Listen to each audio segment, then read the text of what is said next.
Hello, Silas here, and we're back after a bit of an extended time with my friend Steven. Say what's up to everyone.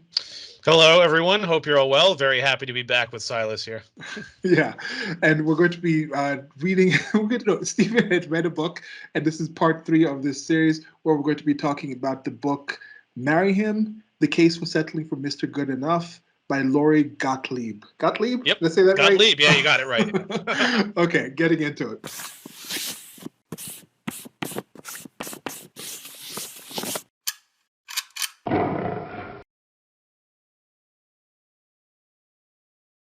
Sure. Steven, could you tell us a bit about this book? Sure. So I'd read this book a few months ago. I listened to the author speak on a show that I like, and basically, the case of the book, obviously, it has a very provocative title, but the basic gist of the book is it's not marry anyone, but it's basically if you're not finding the right partner, it may be because you're focusing on a lot of the wrong things and you're overlooking a lot of the right things. And the author herself has some experience in this area as far as making some of these mistakes. So she went out, interviewed marriage experts, matchmakers, relationship experts, behavioral psychologists, even all these different people. And she wanted to basically get into why are so many people, I mean, the book is geared towards women, but a lot of it applies to men, and I think it's good for everyone to know why are people making these mistakes and how can we learn from them and how can we correct course. So. Yeah. And with this, or Stephen and I, of course, as you can see, we're not women, which I think the target audience for this, as Stephen has mentioned a bit, is, in our estimation, women who are interested in actually getting into a relationship, primarily in order to become married. And I think there is, I don't know if she gets into it more, but I think also to get married, which is a structure that was evolved, developed a social structure in the social organism that the human body politic kind of is, in order to create an environment to have kids and raise them. And I think there's many other forms of marriages in the past, currently, and that are developing that are not necessarily focused on that kind of pair bonding in order to do something new together. And I think if that's not your necessarily your main interest, then some of the content and some of the things she's looking for this Mr. Good Enough, because Mr. Good Enough to do what? What exactly are you looking for? If you're just looking for somebody to have polygamous relationships with, this is probably not the book for you. If you're not really that interested in having kids or settling or having some kind of environment to be part of some greater society where you just want to have your own things and not really discuss with what other people and their families and relations are doing, then this is probably not for you. But I think that's one of the things that we've seen with this. And even if you're not looking for that in particular, I think just if you like information like we do, we're kind of interested in just getting this information. And there's interesting things you can pick up from this. And we've seen this, of course, from a male point of view on some of the problems and issues that are happening with relationships. Both men and women in the West seem to be reporting a level of displeasure or Yeah. a drop in happiness Dissatisfaction. when, yeah, Yeah, dissatisfaction when it dissatisfaction. comes to Yeah. relationships. And when we started this series some months back, Stephen was more interested in getting this. We talked about other topics before. At the time, we were talking, if you've seen the other series, like we're both single at the time. But since this has happened, Stephen has found himself a nice lady to join his life. That, from my estimation, from knowing Stephen and seeing what I've seen with his interactions with her, she's not somebody that needed this book. She was someone who knew this information already, and she would kind of had a good idea of what she was going for. I don't know. We might talk about that a bit here, but I think Sure. Stephen and I might come on separately and talk about some issues that we've seen with people talking about the negative aspects of the dating community. Because in my estimation, maybe you can tell us a bit about that, actually, Stephen. Because in my estimation, if you know what you're looking for and you're confident in who you are as a person, you're going to be able to find these things. And I think this book kind of helps that. It's kind of like something that we Yeah. talk about. Stephen is human foie gras. If he's feeling like foie gras, he lives in New York City. There's thousands and thousands and thousands of things that he can order, but he knows where the foie gras is. He'll go get the foie gras. He won't decide, oh, I'm walking down the street. Oh my God, this restaurant is open. Let me just go in there and go through the menu of 20 things. He's like, no, he knows what he wants. He'll go and get it. The people who are selling the foie gras know there's people who are selling foie gras. They're not going to market, oh, let's have a menu that has 500 things so we can get the 500 people. No, no, there's a few people who want foie gras. We'll sell it here. They come here. And I think that's what the internet and these other apps and things like that do. It might be information paralysis or paralysis, selection paralysis is some term there, but yeah, I'm rambling. Stephen, just tell us a bit about how you've how you experienced and you got together in this kind of thing with a single woman and singleness and the things and the things and the things. Well, sure. So her name's Christine. She's from Singapore. Father was Malaysian originally. He's no longer alive, sadly. So she has some Chinese background too, as well on her mother's side. She came to the U.S. about 4 years ago. Her uncle actually owns a restaurant in Indiana. He, I guess, was the one who helped her get papers and everything. She came to New York City because there's better opportunity. She has an accounting background, so she's more like a numbers person. It's funny. We actually met through the Facebook dating app, which I kind of laugh about because it's such a bogus app. But I guess we were both like, let's give it a shot and see what happens. And so we talked a bit back and forth. And one of the things I love about Christine is she's very direct. Like she asked me off the bat, like, are you looking for a family? Are you looking for marriage? All this, like, or do you just want to have fun? And I basically said, I'm like, look, I want to get married and have kids eventually, but of course I want to make sure it's the right woman and all that. And she basically said, yeah, me too. Oh, I live in Brooklyn. She told me neighborhood and stuff. So, we went and met there. Um, First date, of course, went pretty well. But the thing is, and I've told her this too, that like I've had a lot of first dates that went well, and the second or third were but like with her, it was like each date got progressively better. So it's like that's when I knew like, okay, things are going well, and we're gonna continue.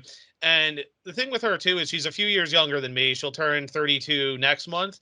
So the thing with her, she's of course at that age where she's seriously thinking like, okay, I want to get married soon, have kids and all that. And I think because of that, she's very direct about what she wants, but she's also very mature, which I think is good because we're both very clear and direct about what we want. Whereas, our friend Abraham was making the point to me recently how a lot of couples are just physically attracted, then they just try to figure things out as they go, and that doesn't end well because then you see the personality conflicts and things emerge. But with her and me, it's like we both know what we want broadly speaking, and then we can work on the details as things go. And I think that's very helpful. And again, I just think we're both at a certain age where we're thinking about marriage. We're both maturity wise, we're about at the same level. So that helps a lot. Whereas I think a lot of people in their early 20s, most people are not in some rush to get married unless there's pressure or whatever. So they're going to have different priorities than people our age. Yeah.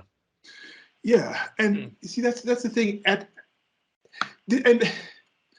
we're living in a different time. There's a transition period here where, first of all, the amount of choice and selection we have in actually who we're going to couple with, that is greater. Not just because of the internet, but just because we live in a time where you can travel all over the world, where you don't really have the pressures of society where it's like, oh, there's a war going on, oh, there's famines going on. There's a first world perspective, and this is a positive thing. This is coming from human flourishing. This is coming from us attaining levels of safety and security. We have longer lifespans. We're not as challenged with like different things, but doesn't mean you have to like poo-poo and say all these things are the past were negative. But yes, we don't expect people to be married off of like 15, even though that was probably the average age that most people were coupled up for like most of history, for no matter where you are. This whole thing where people look at some places in developing countries and like, oh my God, like unfortunately the mess happening in Afghanistan right now with once the US pulled out, then you have now like a kick up in child marriage and child brides being sold off for families. And that's more what society has been like. The US is an exception. The West is the exception. Developed nations and cities, those are the exception to the human experience, where it was just focused directly on as soon as you're fertile, get with somebody who has some resources and some security, start reproducing. And that whole dichotomy where people try to imagine, like, oh, if you're saying going out and sowing your wild oats, riding the cock carousel, and just going into PUA and pick up action, just getting as many digits and slaying as many women as you, if you're saying, oh, if the option is either that or get in the kitchen and tie and chain yourself to the stove and pop kids out, or be there and just be a man and just be like a wait slave to go out there in order to supply for the woman, and the woman can leave you. Those are not the only two options that are there. Yeah. There's things that you can figure out personally by getting to know yourself more, actually getting to know the person you actually going to date. Like you said, she came out and she asked you. You had those answers present. You didn't have to sit there and think, okay, now that she's asked me this, I'm going to go through some soul searching. It's like, no, you'd already done that on yourself. Yeah. So when you met somebody through all the people, like how many other people on the Facebook dating had you actually contacted? Can you just give us like a round number before you found Well, her? so the thing was, I had messaged a bunch of accounts, but some of them were clearly scammers. That's another reason I said that I didn't get scammed personally, but I could kind of see where it was going. Like, hey, if you invest in this, you can make this money. I'm like, all right, I see where this is going. There's one other woman I was talking to a bit, but then things started picking up with her, and that's when I kind of dropped that off. But I didn't meet anyone else in person. But you learn to look out for certain things, like for example, if it's a profile on something like that because it's a free app, but the pictures look like they're like almost professionally done. It's like, well, why would somebody go to that trouble on a free app? There aren't a lot of details, like things don't add up and all this. And I think what happened with me and her was we spoke a bit on there, and she's like, want to exchange numbers, and then we started talking more and more, and then that's what she told me, like which neighborhood she lived in, and then it's like, oh, or are you free this day, want to come here and meet me? It's like, yeah, sure. And then things kind of went from there. I'd met other women in the past. I did okay Cupid. I didn't have good luck on there, honestly. I mean, I went on a bunch of dates. The women I met weren't bad, they just weren't for me. But I mean, I was also in my early to mid 20s, so it's like I wasn't as certain of what I wanted. I wasn't as mature financially. I was worse off. So like I feel like it's a much different experience dating now than back then too. So. Yeah, and that is something that is something that you have to like deal with, and you are a different person at different times in your life. And this whole idea that, oh, online you get scammed more, online you get ghosted more, online, but Yeah.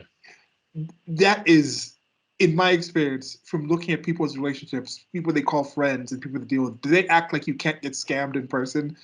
They do they act like the friends that they know in person are actually people that they've gone to like deep talks, or is it like mostly in person they have all these taboo topics where they don't actually discuss certain things? How many people, oh, I met this person at the bar, were they truly themselves at the bar, or are they running a game? So that whole game and that whole thing they can look for themselves, they can do that in person just as much as they can do it online. Online, maybe you could even do like simple things. Do like a reverse image search. If somebody has a picture in there, I seriously, I'm surprised at how many people get catfished. They had the Tinder swindler thing where it was like people were going out and like giving this guy like hundreds of thousands of dollars. I'm like, how are you doing? How are people managing to fall for these things? But maybe I'm just too paranoid about certain things, or maybe I'm holding too much. And yes, there is also that aspect where you have that urge and you can imagine the future of this person, and people get lonely, so maybe you put blinders on and you're not able to notice certain things. But as we mentioned at the start, if you're confident in yourself and you know kind of what you want, and you get in a situation like you said where you can have shared goals, but it doesn't have to be the same exact way of getting there. But then once you understand we trying to get to this place together, this is my way of getting there, this is your way of getting there, but if we're together we have to figure out a way to get there together. So you're going to figure out some give and takes and push back here and there. But yeah, Yeah. I don't know. Yeah. So yeah, I think now we can get into the actual book. I'll just read Sure. here from the Amazon thing that says here. Stephen gave a pretty good summary of what the book is, but this is what they said: Amazon, an eye-opening, funny, painful, and always thoughtful, in-depth examination of modern relationships and a wake-up call for single women about getting real about Mr. Right. You have a fulfilling job, great friends, and the perfect apartment. So what? Why haven't you? So what if you haven't found the one just yet?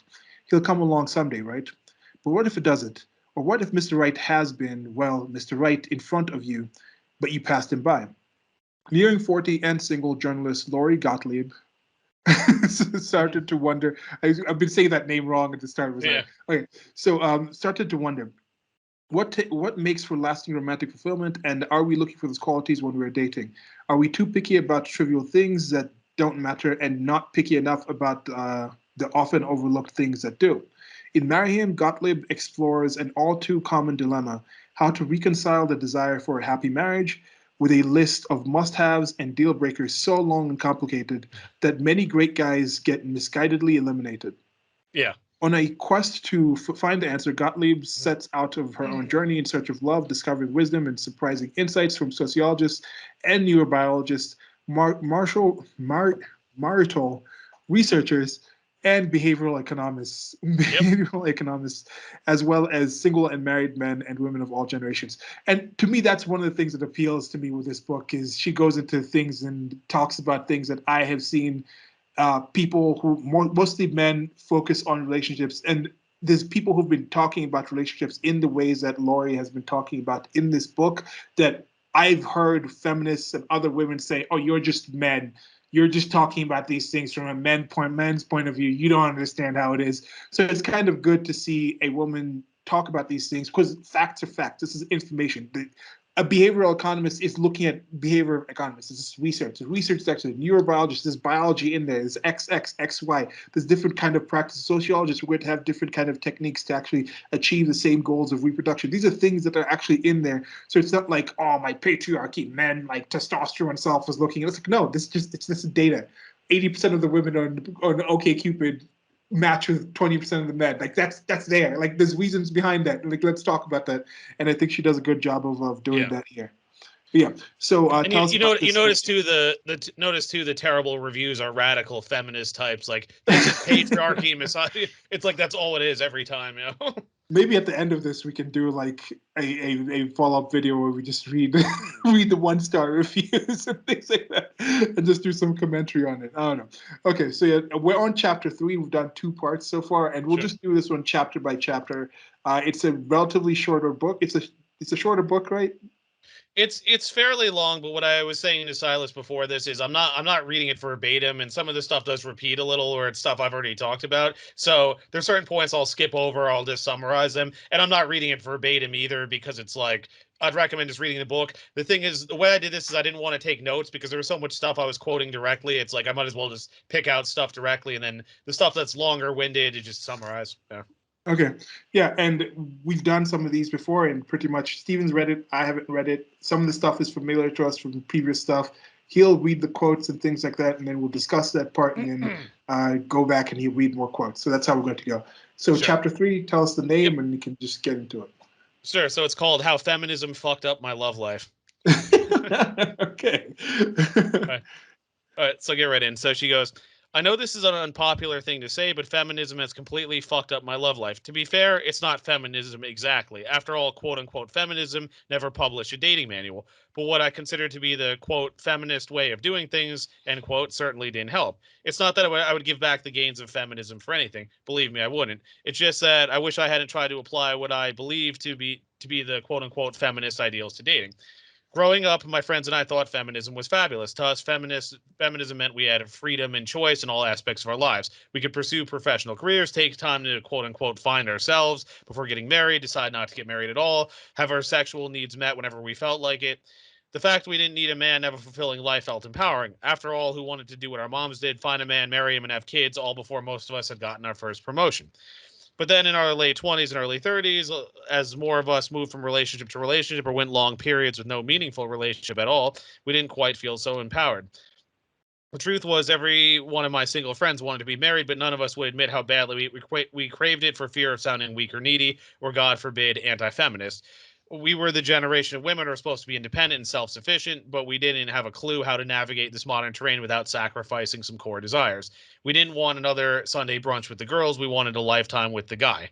Meanwhile, we were praised for our ambition out in the world, but at the same time, told that our ambition would distract us from finding a husband. That never made sense to me.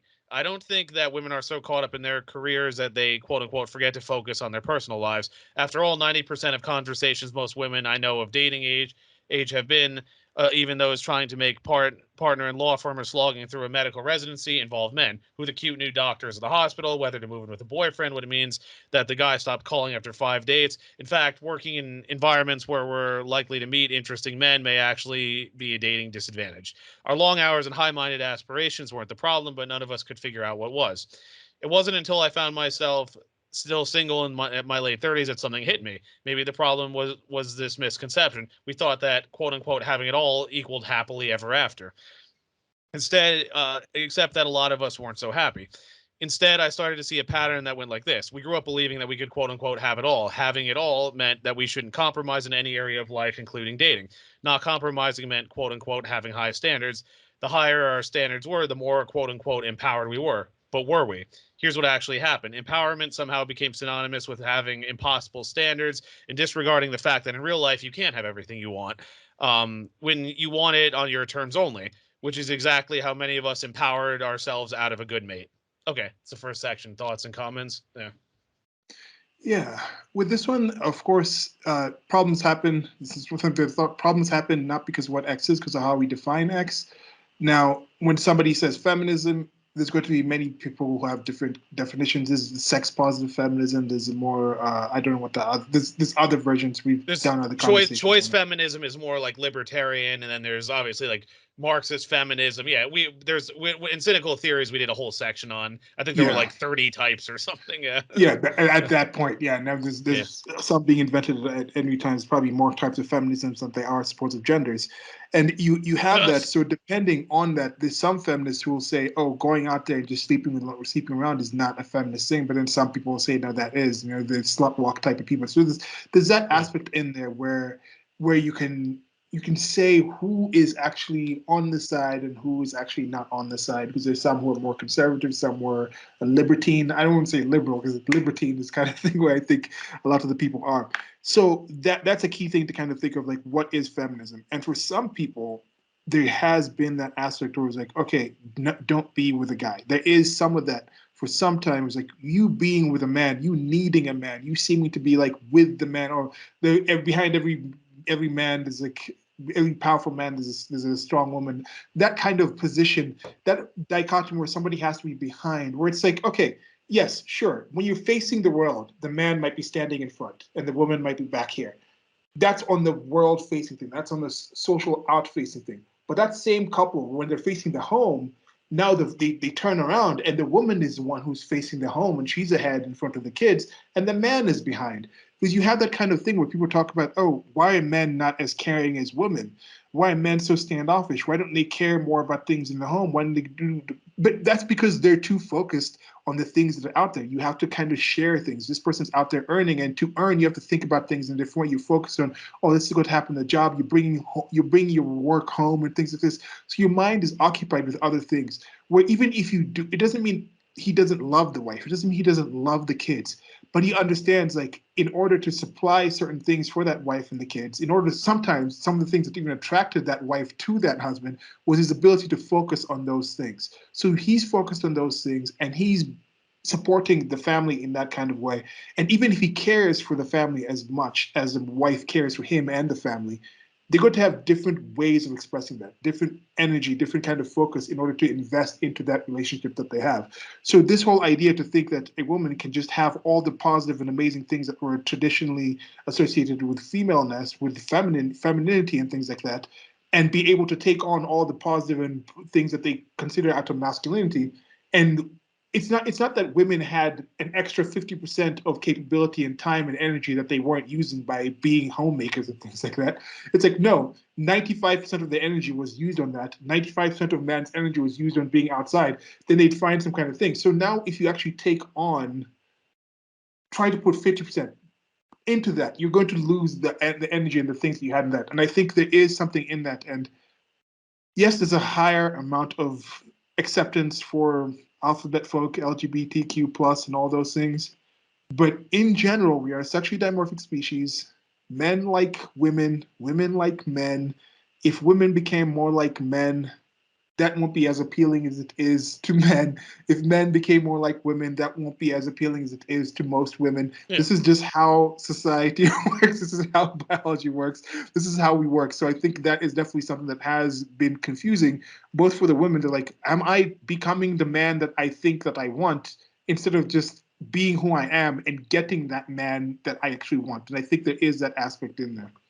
Well, the point that comes up, and I say this all the time, you probably heard this in the manosphere stuff. They always say that a problem, and I wish I had learned this years ago now, but a lot of modern women, they want traditional men, but they don't want to be traditional women, and that's what causes a lot of the disconnect. Because it's, oh, I want a guy to take me out to nice places, to buy me clothes, to spend money on me. If an armed robber breaks into the house, he's going to defend me. But I want to go off and hang out with my girls. I don't want to cook. I don't want to clean all this. And then it's like, what you're not realizing is that if you're just offering sex once in a while, and that's it, like, why is he going to commit to you? And I have this conversation a lot with a female friend that I know, and I keep explaining this stuff to her. I'm like, if it's, oh, I just want a rich guy so I can sit at home and spend his money. Well, all these rich guys know that women want them for their money. And the question is, why should he pick you out of all the women who are interested in him? So the whole point is there has to be emphasis on how do you provide value in the relationship. And I have to read more about it, but there's been stuff written about the wives of CEOs and other things, and they talk about what they do, how they handle the house, how they wake up early in the morning, they get in great shape, they handle the stuff with the kids, they go to all the parent teacher conferences. If there's staff working in the house, they manage those staff. Like, they do all that stuff.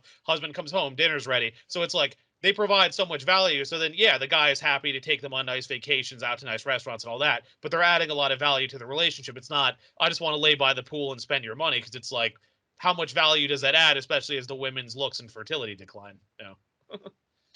Yeah, Yeah. talking about that, like we're this might not be the best examples of people, but it's good to use examples that people can know and can relate to. Like, you look at like a Kanye West and a Kim Kardashian. Yes, there's a lot of messed up things happening in that family, in those relations, but Kanye is a rather unique, high functioning artist kind of guy in his own way. Yeah. Very few people can do what Kanye West does. On the other end, he was infatuated with Kim Kardashian from way back in the way back. Yeah. But that whole family, like, yes, you might say there's issues like the feminine energy coming out of that family is so strong that it turned like a butch ass Olympian like Wheaties box guy into a woman. Like, it Yeah. turned Bruce Jenner female. That's how Yeah. strong the feminine energy out of that family is. And Yeah. yes, I question how they came to be with the sex tape and all this thing.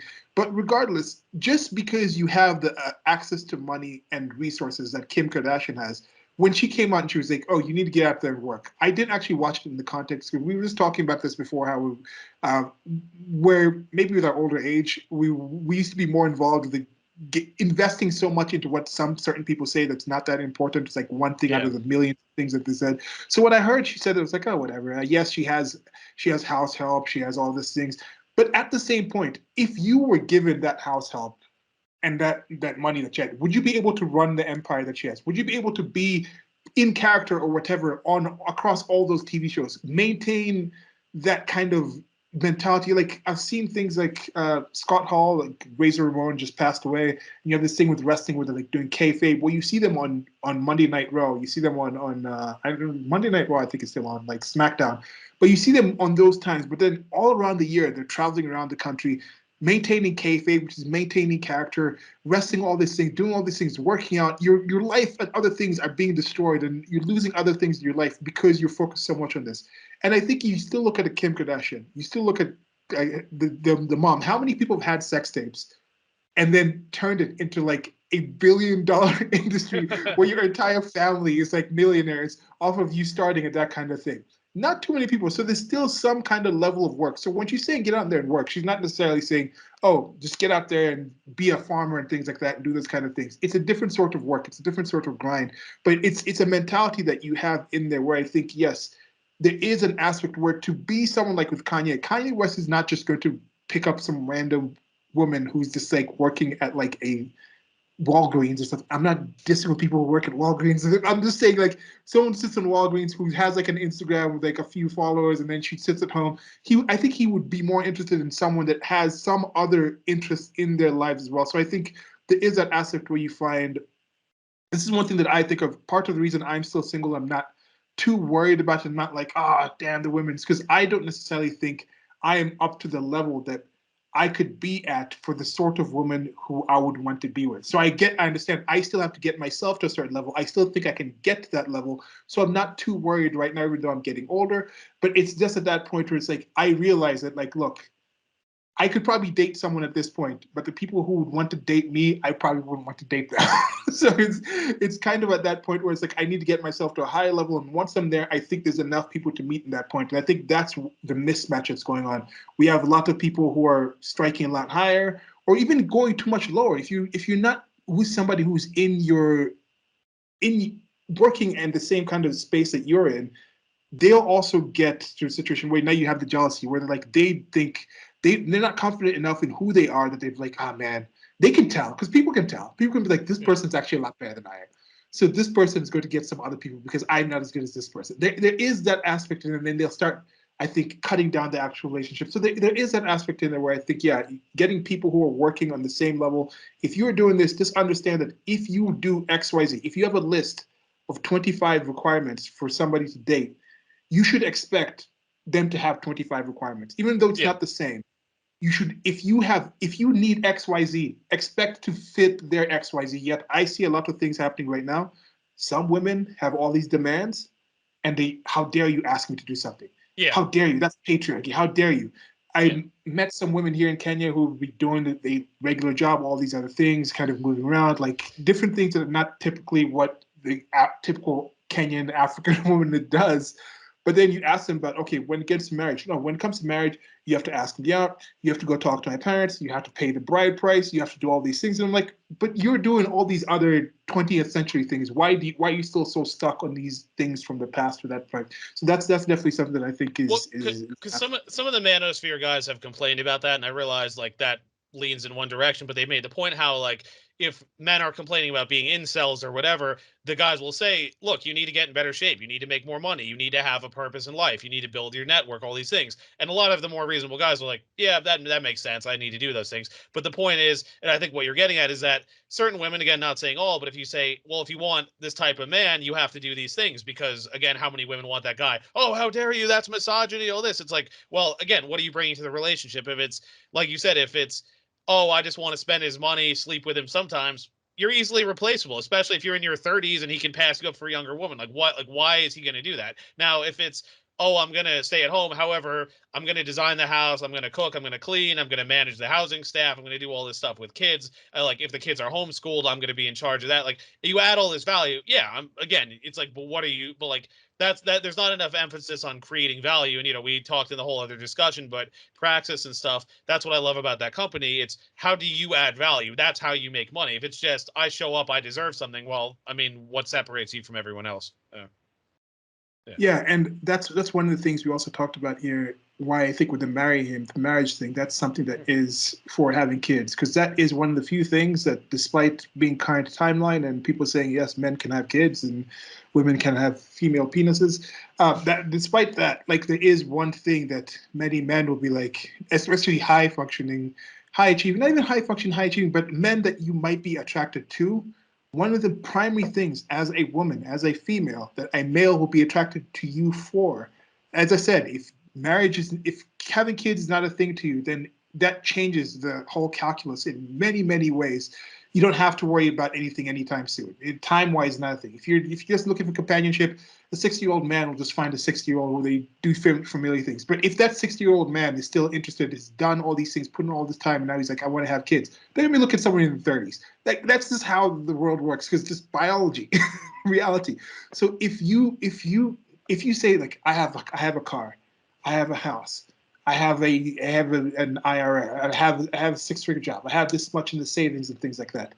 And then you go to a man and you say, okay, this is what I have. The man's like, yeah, I have that and more. Because for most Yeah. women, they're not even going to be attracted unless the person has more. So you can see why that man might not really consider those things as much as an appealing thing. Because if you have the same things, the difference that you would have is the ability to, like, okay, I can have your kids. I can take care of kids. There's other things I can do while you're doing all these other things. And even in many cases, you see where a woman who has achieved other things in the social world and things like that, they get to that point, and a lot of them actually drop out of the workplace because they realize that, hey, if you're an amazing scientist, if you're an amazing accountant, if you're an amazing lawyer, chances are those same energies that you can put towards becoming amazing in those fields are things you can do towards being an amazing mother, being an amazing homemaker, because a lot of those skills and things that are demanded there actually have corollaries, have equivalents where if you apply them for the most important people in your life, your husband and your kids, there's also a lot of fulfilling energy from that. And I think that's something that we see many women kind of notice and say. I think with Lori, she has kids now, if I'm not mistaken. We keep talking about this again, Yeah, but like, she has one child, I want to say, that she had through in vitro fertilization. yeah. Yeah. So you have that kind of situation where a lot of them have, and from my personal experience, my lived experience, I know some rather well, some women that have done a lot of amazing things in their lives that if you just said, okay, this person has achieved this, has been this far in this kind of business, and I see them, some of them who didn't have kids as early, I see them finally have kids, and the joy that seems to be expressed from that happening is more than I think I had seen with all the other things they've done previously. That could be personal bias, that could be people I've selected in my life, but it just seems like it's such an appealing thing that it's very unfortunate that with some of the definitions of the feminist movement has been poo-pooing that aspect of humanity when that's a key aspect to the reason we're all here to begin with. Yeah. Yeah. All right. Move on to the next section. All right. Okay. I had it all at 23. So, according to the most recent Census Bureau report, 1/3 of men and 1/4 of women between ages 30 and 34 have never been married. These numbers are 4 times higher than they were in 1970. At first, this might seem like a positive trend. Let's see, might seem like a positive trend. People are more mature at the age of marriage now, but many single women I talk to feel differently. And maybe it may seem liberating to look for love when it's expected, and then we'll date a lot of people and have a lot of choices before we find the one, but dating all these people ends up being exhausting and painful, not to mention confusing. The cultural pressure to marry later but not too late often hurts us more than it helps us.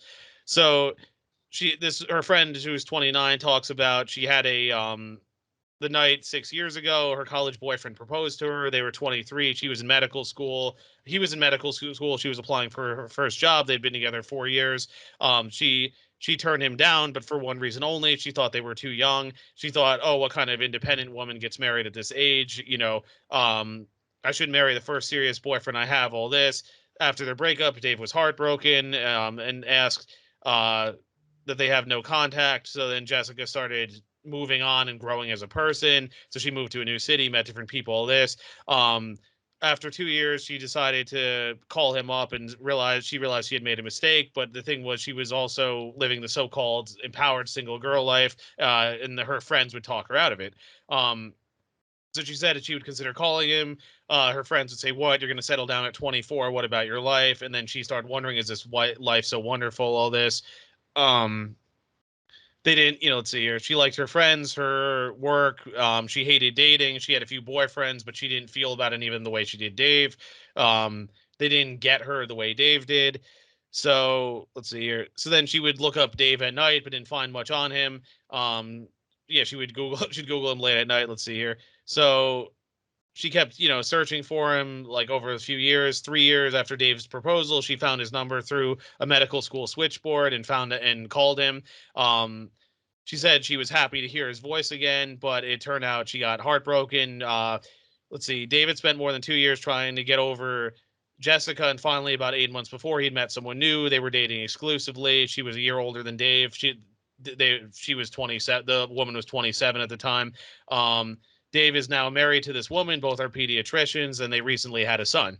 So Jessica, of course, got very upset at this and saying, you try to establish your own life and share it with someone else and pursue your dreams, but here I am still dreaming. I'm still dreaming that I'll meet someone as great as Dave. So then Lori says, I could relate to this story. I grew up believing in my early 20s. I experimented with different careers, different men, and suddenly the guy would appear on my doorstep. I didn't even consider looking for a serious spouse in my early to mid 20s when I was, in fact, the most desirable in the dating pool. My goal was to go out and become self actualized before marriage. I didn't imagine that one day I'd be self actualized but regretful. And neither did Jessica.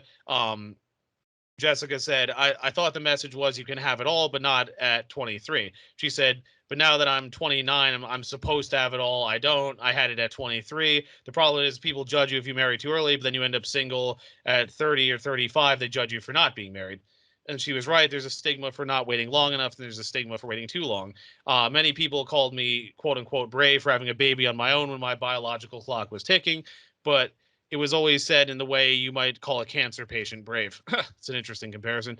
I knew too many people considered me a mildly tragic figure, if not a cautionary tale. For some, I was their biggest nightmare. They may not want to be tied to any old-fashioned rules, but they also wanted a traditional family. The women I spoke to in their late 20s and 30s seemed baffled by the way the feminist messages they grew up with don't necessarily reflect what they might want personally. What they were supposed to want and what they actually want seemed at odds, and that's how a lot of us get screwed. Okay, thoughts and comments? Yeah, just to go again with feminism again. I'll just ask if there's any women listening to this. Like, thanks, welcome. Hope you're enjoying this so much. We can enjoying our MANversation about this women's issues. But what was y'all's experience of feminism? When was the first time you heard about them? And do you think the feminism that you first heard about matches the life that you live now, or do you think it's not as female centered enough? I just want to hear from the actual experience, because I have somewhat of the experience, like being a foreigner when I was living in the States. I started hearing more about like racial issues, and what I was hearing was nowhere close to what I would actually lived. But then I have a unique lived experience in my own. But I think everyone has an individualized, but it just didn't map on at all to what I was living. But then I guess for a lot of that was coming off of being ADOS, American descendants of slaves, and living in urban areas, and that wasn't my experience. I was like born in France, then moved to Kenya, and then moved to like suburbs of DC. So it was living in different kinds of environments. It was like all French people, and like all Kenyan Negroes, and like a whole bunch of like mostly Caucasians, bunch of Asian people from different places in the world in the DC area.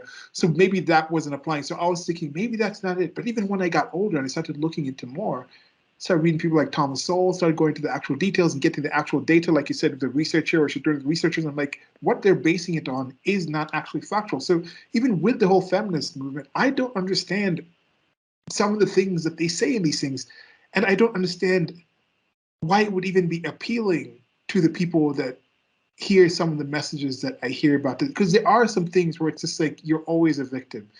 Men Yeah. are always trying to take your. Why would you want to live in that kind of paradigm that's set up where it's like instead of focusing on this person has achieved this, oh, it's the first woman to do this. Instead of focusing on, hey, okay, this person happened to be the best person at to this position. We need to have a woman do this because a woman did this. It was like focusing on that happenstance of birth, that XX, over any of the actions and the actual changes and experiences that people can have. I don't understand why that's appealing to certain people. Maybe I, Well, I don't know. I always ask the question: have you seen any happy feminists? For me, the answer is no. The feminists that I've met are usually angry, and a lot of them, by the way, are single in their 30s and beyond, and they'll simultaneously complain they can't meet any good men, but any even halfway decent man won't date them. So it's like that's why there's an obvious disconnect, and it's like I haven't seen a woman who embraced feminism, went full into it, and then ended up with a happy relationship and family. It's like they just end up like the Sex and the City women, like, oh, we're single into our mid late 30s and beyond, hoping to land the perfect guy. But it's like this, but you know, in the book we'll get into this too. But it's like life doesn't work that way because again, men with options are not going for women at that age who want to live like that. Like, I mean, that's a TV show, you know. Yeah. Yeah, and also this whole thing of like more mature, and I'm wondering, is it more mature or more damaged? It's like more baggage, more Yeah. like wear and tear. They say this type of thing because I don't understand why if you're not ready he wasn't ready. If you're not Yeah. ready to be in a relationship, then why do you go through all the steps of acting like you're in, dating all these people, sleeping with all these people? As I mentioned, if that's something you just focus on, just do it for the pleasure. Some people are like on the grand aspect of it, there's people who are professional sex work. I don't expect a porn star like every time she sleeps with somebody for work. I don't expect that like, oh, you're testing out if you no, I get that's a work thing. Yeah. But is that how you're looking at the thing? Is that how you're actually looking at the relations that you're having with these men that you keep meeting? Or if you're a guy, if you're just sleeping with women, if you're like, oh, I'm not ready to have I eventually I want to get married, but I'm not ready yet. Because a lot of these women say, I'm not ready yet. See, she's like, you're not supposed to settle at 23. But in her mind at 23, she wasn't thinking, I'll never settle. She was saying, I have to test out all these things, change myself, and be all this person before I get to that point. But let's say you say, okay, I'm going to buy a house. Eventually, I'm going to buy a house. I'm going to live in a place, buy a house, a big building. You don't, for years, try to like check out different houses, live in the house for like a week, then go to a different house, live in several houses at the same time. Like, no. You wait and you save up until the point when you're ready to go into a house and you actually look to actually get into a house. So I don't understand why people test out so many relationships. I get it if someone's like, okay, I'm not dating, I'm not ready yet. I'm going to work on myself. I might date maybe serial monogamy where I'm with one person, but I don't understand the people who are jumping from multiple relationships and things like that and saying like eventually after testing out all these people, like one of my friends one of my cousins posted this thing, somebody said like all men are pigs, and then he just kind of posted, he was like, who told you to try all of them? It's the kind of thing. So it's like if you're focused on getting something, I don't understand the process people seem to take. I get people saying wait until you're older, but I don't understand the people say wait till you're older, and while waiting test out as many different kind of things. I don't get that aspect of it. The book will get into that topic later. I'm glad you asked that question because the book sort of Okay. delves into this later. I just had two funny stories about my girlfriend actually. So, for those who follow me on social media, is that I've had 2 days where Christine made me a bunch of food, like a lot of food, and sent it home with me. Like it was two soups, a roast chicken, salad both times, fruit, and other things. I posted this. I told the base Korean lady about this. She goes, "Wow, feminists could learn from her." And then I told my girlfriend that she thought it was pretty funny. And but then what she was basically saying, she's like, look, she basically said like what we've been discussing about too many women just offer sex and that's it. And she's like, I've never been into that and all this, so like I want to do other things, and I really appreciate that. And then the other funny story was she's always telling me that I need to smile more. She always goes, "Honey, why are you so serious?" And I told Megan about that, who I've talked about, and Megan says, "Wow, that's reverse sexism." And the joke is, there's that joke about feminists are always complaining men are telling women to smile, but my woman is telling me to smile. I thought that was kind of funny. Yeah. I mean, yeah, but actually, I'm thinking maybe when I'm in public, I don't smile as much as I do when I'm when I'm having like conversations like this. But it's just yeah, I don't. It's just not that much to smile about sometimes. So, yeah. Oh, yeah. That's interesting. It's just a recurring joke between us now. It's funny. All right, so this Yeah. next section here, it's called "No Strings Attached Dating." All right, so Brooke is a 26-year-old in Boston who's getting a graduate degree in women's studies. Here we go. She told her, "I'm all for it." So author says "I'm all for empowerment or otherwise." Um, let's see. But I was surprised that a lot of young women told me if you don't get physically intimate with a guy by third or fourth date, he'll think you're not interested and move on. Again, we can debate that. When I, you know, since when I wanted to know, does not being physically intimate with someone show you've known a total of say 8 hours indicate a lack of interest? What's in it for women who get emotionally attached to the men they sleep with, or for the most part find casual sex unfulfilling? What's so empowering about a sexual free for all? Um, Brooklyn side, like I was an old fuddy duddy. It gives us the same choices men have, she explained matter of factly. Okay, but is it casual sex you want? No, she admitted. But I'd want any woman who had that desire to have the freedom to pursue it. So then Brooke had been living with her boyfriend for 2 years and wondering whether to move out when she turns 27 next month. She said, well, let's say I'd been living with her boyfriend for 2 years and confessed, I'm ready for a serious relationship. I wondered what she meant by a serious relationship. Wasn't living together pretty serious? Everyone's living together. It's no big deal. Indeed, thanks to the freedom, half of women, 25 to 29, have lived with a guy. But what do marriage-minded women get out of spending their most desirable years with a boyfriend instead of husband? I wondered why Brooke moved into her boyfriend's apartment in the first place if she wanted marriage instead of cohabitation. So it said for a minute, I guess a part of me wanted living together to mean something it doesn't, she confessed. Most people who live in together don't talk about what it means for the future. I mean, vaguely, but it's not like they're engaged. They just move in because they're in love. Love with no future plans. Hooray for freedom. But what has this kind of quote unquote freedom made us happier? All right, thoughts and comments. Yeah. Yeah. Just once again, it's about defining what you're looking for, and that's what we're seeing. A lot of people are saying it's not that I don't want to get married; it's that I'm not ready to get married. I won't get married yet. And then that's again my whole question. And why are you going through the motions of things that used to be done after getting married? That's the part that I don't understand. I'm not one who says like, oh, you shouldn't sleep with somebody before. Yes, test that out. For most people, like it seems to work out. Yeah, you can test it out. There's other things you can do with intimacy wise also that don't include actual intercourse, because the main purpose for intercourse is reproduction. That's biological in a sense. Yeah. And once you do that, there's actual aspects of our psyche you don't select over this hundreds of thousands of years without having some kind of connection to that, having some kind of hormonal thing, some kind of human behavioral psychology thing attached to intercourse. Like it's in there. A small percentage of people can actually just do it. This is both men and women. Yes, more men in general are predisposed to that just from our biological things, spray and pray type of thing. And then women are just a lot more valuable. The risk, the physical risk, just that it was so risky for you to actually carry a child, just take the child to term and then give birth successfully without living. It's not something that a human organism could select to just not care that much. There's a reason, biological reasons that women care more about that relationship. Even just coming to this strength, there's a physicality in this. Most men are bigger and stronger. You're putting yourself in a position of physical risk to this person in that relationship. And then with the men as well, this other aspect on it, men are like, these women can just divorce and they can leave, they can deal with it, they can trap you. You can't get trapped unless you actually walk into the trap. The trap is Yeah. laying. The women might be laying there with the trap, but there's many ways for you to double check and check. Is this somebody who would cheat on me? Is this somebody who would Yeah. have somebody else's kid and say there's ways. There's many ways that That most men could probably check before they actually get into those traps. I love the line that's said in the game Mercenaries. Supposedly, it's a Russian proverb: "The bear who sees the trap cannot be caught." Yeah. Yeah.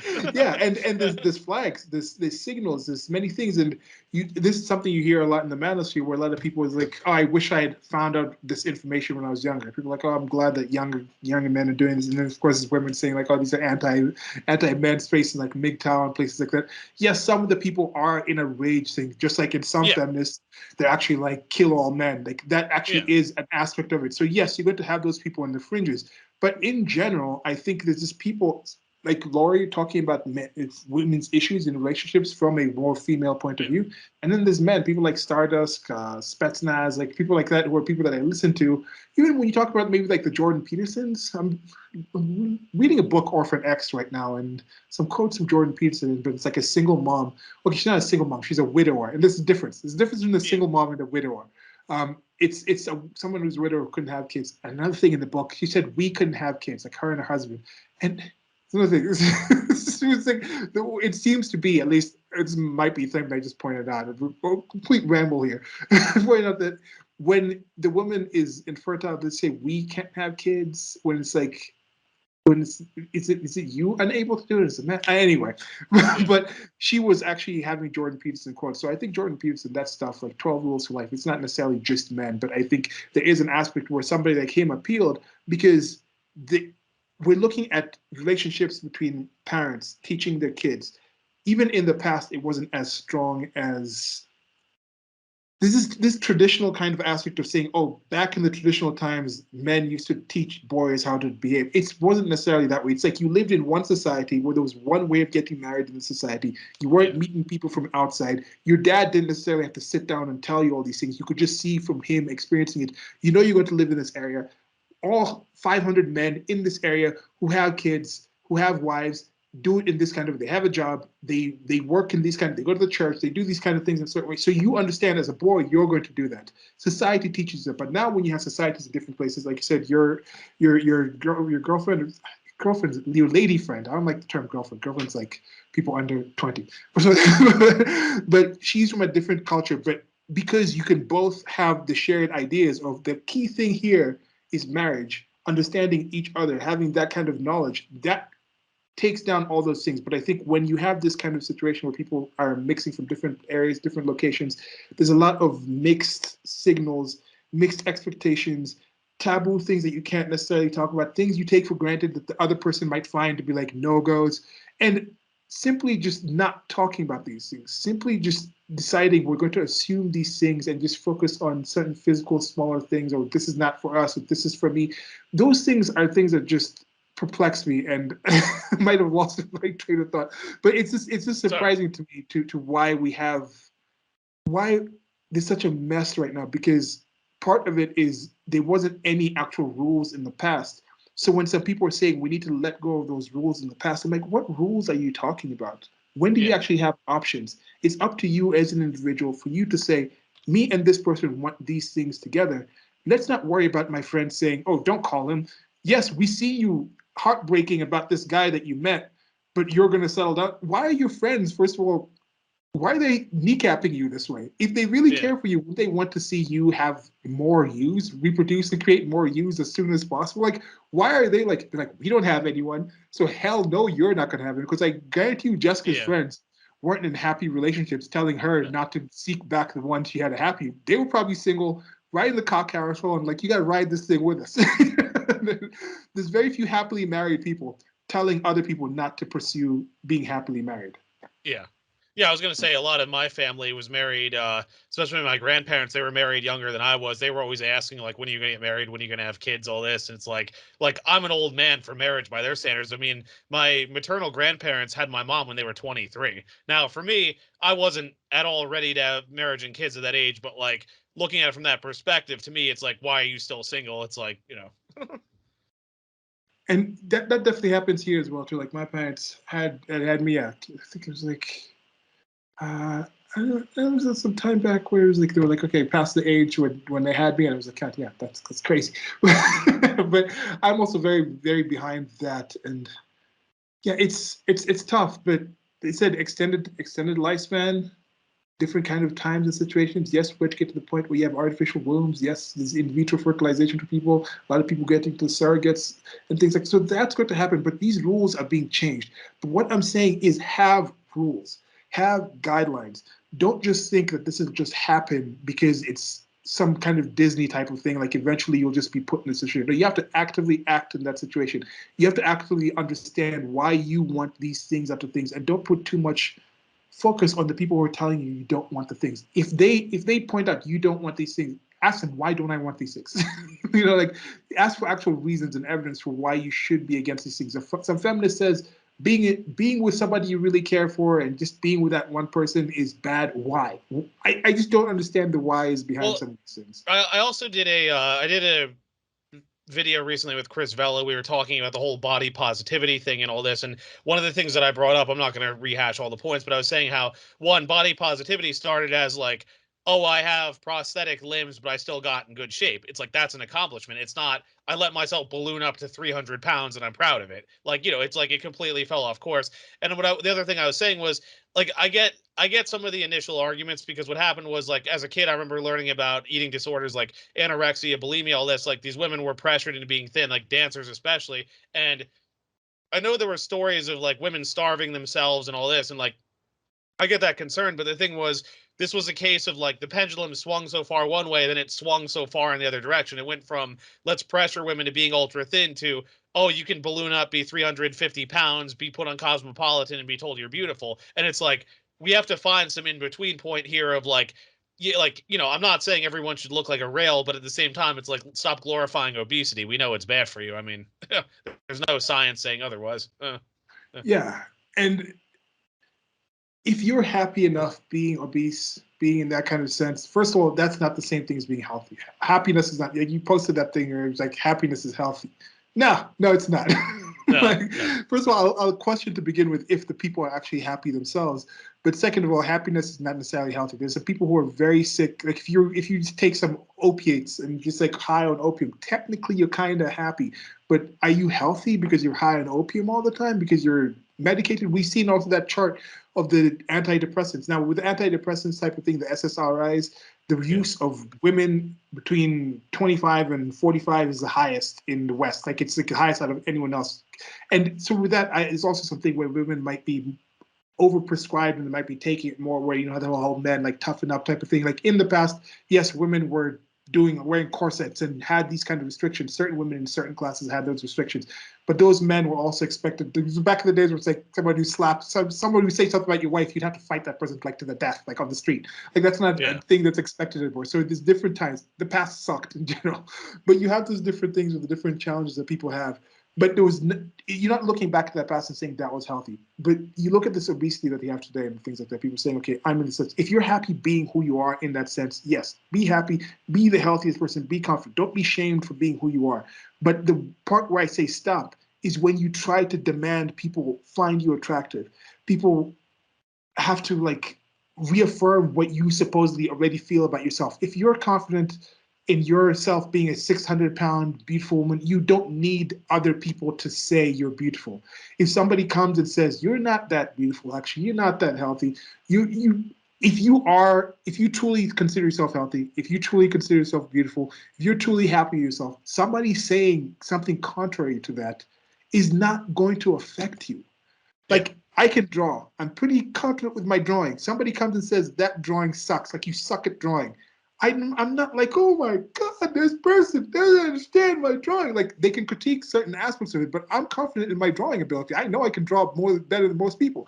So I don't need you to tell me my drawing is good. I'm not like I need in Silas's art acceptance movement. No, because I already accept my art. I'm already confident in it. So there's something in there that's already suspect about it. Why do you demand this kind of thing from people? Well, my other point too, again, there was a whole other discussion, but I was saying, the sad thing about a lot of this stuff too is that they're essentially lying to people, because these women will balloon up and then like a circle of friends will tell them they're beautiful, but then they'll wonder, hey, how come I'm not attracting men? And it's like time passes, and I was saying, like, not every man is going to come up to you and say, hey, you would look good if you lost a lot of weight. If you lost a lot of weight, I find it like men aren't going to tell you that. They're just not going to be interested. But then time passes, and then they stay heavy, plus they get older, and then it's, hey, how come I'm not getting men? But it's like, yeah, I understand you don't want to be criticized for your appearance, but it's like in the longer run, it'll put you in a better place. Yeah. Uh, uh, Yeah, and it also goes back to the thing, if you have an expectation, if you are somebody, love me as I am, if you truly think that way and you also go out in the world and you don't have any requirements on the man you're going to be with, you will find a man. Every yeah, woman that is single is not an involuntary celibacy. We've talked about this before. There's involuntary singleness. You're an yeah, insing, because most women can find somebody to sleep with them. That's almost guaranteed. You could find somebody. yeah, Most women can also find somebody to date them, but can they find somebody that they'd want to date as well? And that's the only difference. So I think if you're involuntarily single, chances are you probably have certain expectations to be accepted in a certain way that you're not willing to drop your level of expectations to the level of lack of expectations you're expecting from somebody who's going to come to you. And that's just it's not going to work in, not just in relationships, finding a partner, but in any kind of relationship. If you have friends who you don't hold to any standards, and then you expect that, like, if, no, sorry, if you tell your friends don't hold me to any standards, and you expect to hold them to standards, you're not going to be friends with these people anymore. That's no, it. Just doesn't work that way. no. Yeah. All right. Next section. DATE is a four-letter word. Take our approach to romance. Today's singles talk about romance like it's a holy grail, but do we even have romance anymore? What happened to courtship? The word sounds quaint to the single women I spoke to, who are used to hookups, great and group dates with friends with benefits. I thought about this too. I when I first heard the word courting, I always thought it was like an older term. Yeah. I don't even know if quote unquote dating would be the right word today. Sometimes DAT has become a four-letter word. It's not a date, it's just coffee. And I have no idea what dating means when people say we're not in a relationship, we're just dating while spending time and sleeping together. Sometimes there isn't an even actual date involved in the date. You'll be invited to join a guy with his friends at a party, and to bring attractive girlfriends. You'll be called from a cell phone at 9 p.m. and asked to hang out and watch a video at his place, or you'll be asked to meet him for coffee for 20 minutes before his game, which means showing up reeking of sweat and letting you buy your own latte. After his basketball game. Yeah, that makes sense. Women are supposed to be cool with this. There seems to be a lack of respect in the dating world, but these women say we're supposed to not deny any expectations of chivalrous behavior, traditional gender roles, and marriage within a reasonable time frame, because that level of detachment or independence supposedly makes us empowered. Some women say they actually appreciate these non-date dates, and I have to admit I used to be in that camp. Then an older friend set me straight. Then the friend says, why should I waste time having a 2-hour dinner on a first date when I know within 30 seconds of meeting for a quick coffee whether a guy is my type? I asked her. Because you don't know within 30 seconds whether he might be a person who would make you happy in a marriage. And that's just it. I was so busy trying to have it all, I lost sight of what would make me happy in a marriage. Marriage used to be thought of as comfortable and stable, and those were good things. But since women don't need marriage for economic security and even to have children anymore, the primary purpose of marriage, many singles say today, is to make us happy immediately and always. We don't wait to see if connection develops by spending real time with a person. If a relationship takes too much effort, we decide it's no longer making us happy and we bail. The one doesn't get grumpy. The one doesn't misunderstand us. The one doesn't want some time alone after work when we want to give him the rundown of our day. In my mother's generation, you were quote unquote happy in your marriage because you had a family together, you had companionship, you had a teammate, you had stability and security. Now women say they also need all-consuming passion, stimulation, excitement, and 50 other things our mothers never had on their checklist. Yet according to the data on marital satisfaction compiled by David Popenow at the National Marriage Project at Rutgers, women in those early marriages were happier. Because I had a twisted notion of what being a quote unquote feminist meant, my priorities were all mixed up. All right, thoughts and comments? Yeah, again, going back to the feminist thing, something that's come up again. But coming up with that, that's one thing. What is feminist dating? Is feminist dating, do we have some kind of statistics so we can see most people who are feminists decide I'm going to be the one asking men out? Like you look at a site like I guess Bumble is the type of thing where this is something that was also in Bumble. Bumble, Yeah. which is an app for some of you who might not know, it's in that one you can't actually, the woman has to initiate the conversation. But still you have a few articles coming out where the woman says, okay, I initiated it and then I just got what's up back. So it's in it, the difference changed as far as it got with that app is at least with some of these women who were in those articles, they were willing to initiate the conversation. But once they initiated, once they said yes, you can speak to me, they expect the man to take the lead in the whole situation. If it's like, oh, you're going on a date, the man should still pick him up or should still pick up the check. Like, how many women are truly in that situation where they're saying, when it comes to dating, let's also break down all those kind of gender roles. I'll ask out as many men. I'll pay for as many meals. I'll be the one who's bringing the bread and things like that. Very few women seem to actually want to take that on, and it's okay to not take that on. I don't know. And as you mentioned, I decided to pick this up with the courtship, and I like etymology of words, and this is from Yeah. Eti Online. It says courtship with a noun, which is 1570s behavior of a courtier, from court, then ship, meaning the wooing of a woman, attention paid by a man to a woman with the intention of winning her affection and ultimately her consent to marriage, is from the 1590s. But by 1830, it was used it was used of a period during which a couple mutually develops a romantic relationship with a view to marriage. And of course, they have there with the court situation where the court was like with the courtiers and things like that. You would go to the court and you would behave in a certain way as a courtier to the royalty. The royalty would be held above you. You would be out there in a supplicative type of way trying to get their attention. The whole going down on a knee. When people talk about like marriage is about man's power over women, even though most of them imagine that the primary way to initiate marriage is for the man to go down on one knee and spend a significant amount of their salary in order to convince this woman to accept them. It's the man asking.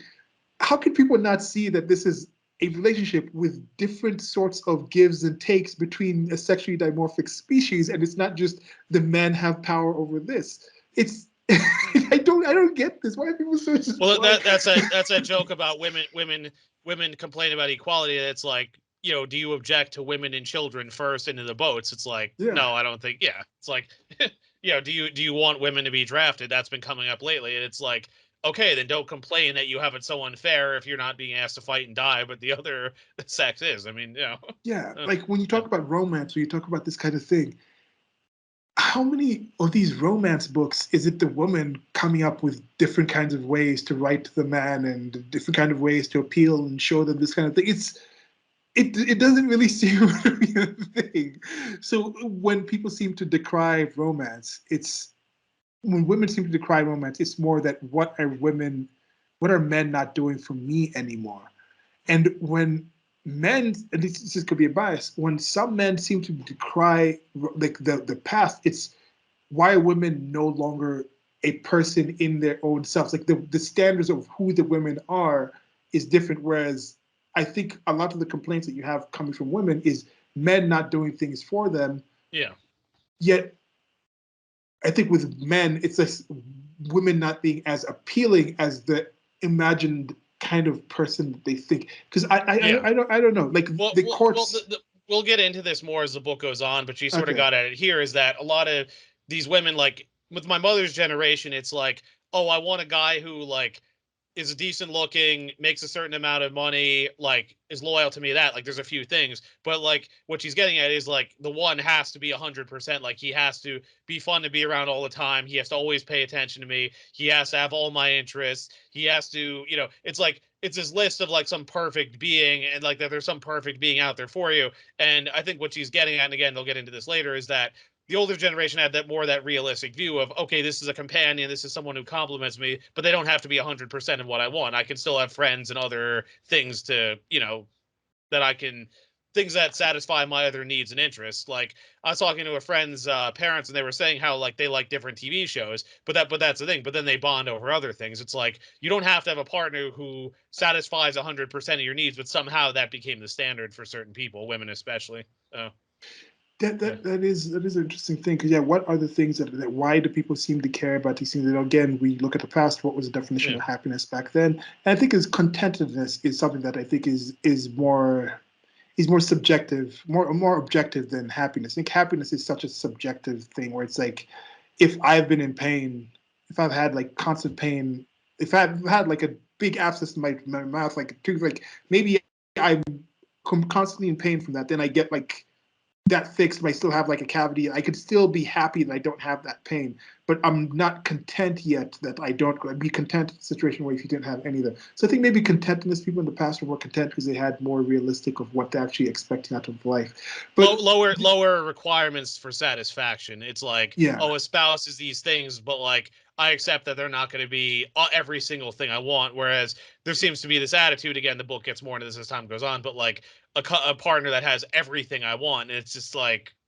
that's never going to be the case. yeah, what does it even mean? Like, have Yeah, everything you want, and does everything you want always stay this? Like, is that how it's going to be limited? Are you everything you will ever be already, or do you want yeah, somebody who will have the ability to be flexible and change with who you probably see yourself to be in the future? And that is another aspect. That whole you are already perfect. You've living your best life. You're already everything you need to be. I don't need to change anything. That's kind of the thing where it's like I already know everything I'm going to want now. So everything I'm going to want at 23 is everything I'm going to want at 40. So I need to find somebody that fits everything I want at 23. Well, that's not accurate because you're going to be a different person at 40.